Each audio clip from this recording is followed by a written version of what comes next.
So we got our trail arm and we want to work it up and back down. Just think just like a throwing motion. If I'm throwing, my arm goes back, it folds, it comes forward.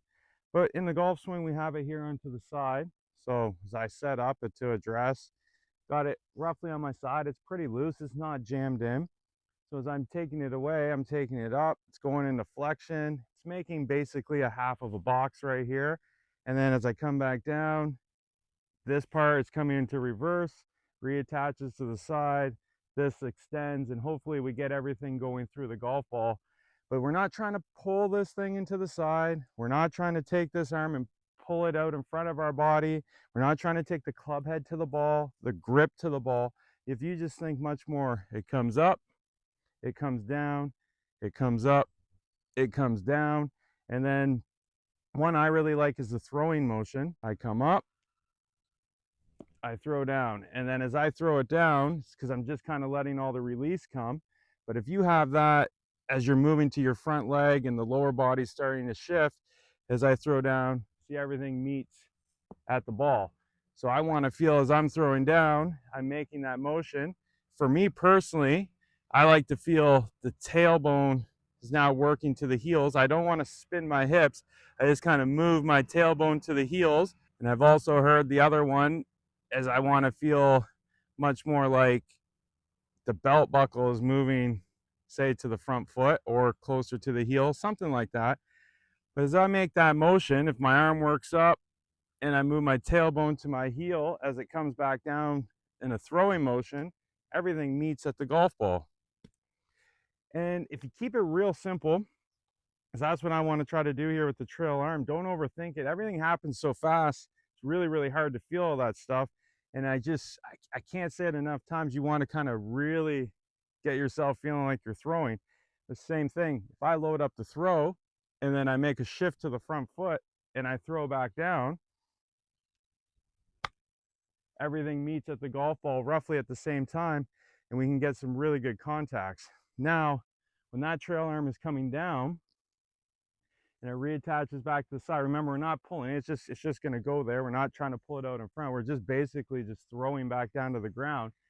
Now we don't want to take our arm like this and now just cut across our body or try to reach out to the target, because it comes back down, we're moving, we're shifting, it's starting to release, it's starting to straighten.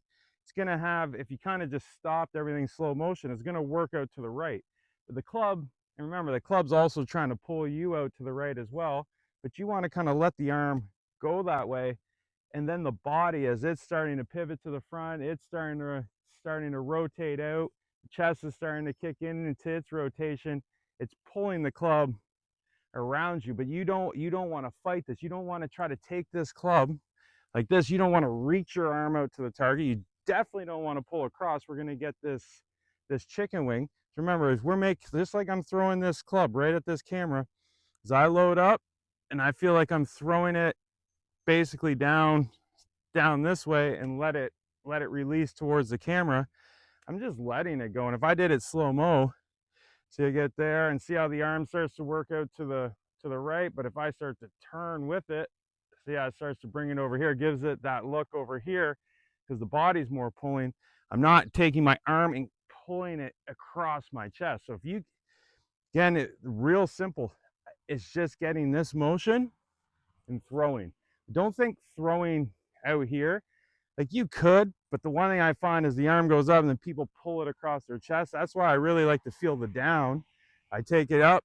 That's how I want it, see, because it works up, it works back down, and then I add that pivot to the front foot, the shift with the pivot, and then see everything meets right where impact would be. And if you keep it simple like that, the arm is just flowing up and down. It's not getting up here, pulling, doing all kinds of crazy things. It's just up and down with a pivot.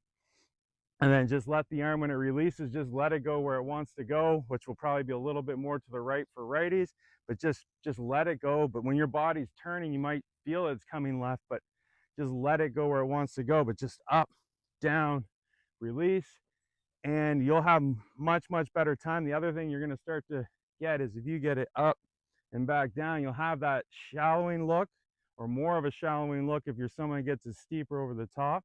You're going to start to get it See, it starts to work down. You'll have that shallowing look, or the down look, or that look where the club head stays a little bit behind the hands down to the last parallel. So we get a little bit more of an inside attack onto the golf ball. Don't be trying to take it here and trying to loop it down and pulling the arm in, because you're just going to probably get a late over the top. This thing very much up, throw down, then the pivot. The pivot will almost happen naturally if you start to get the club down here. Give that a try. Let me know what you think, and keep the arms simple. Think throwing.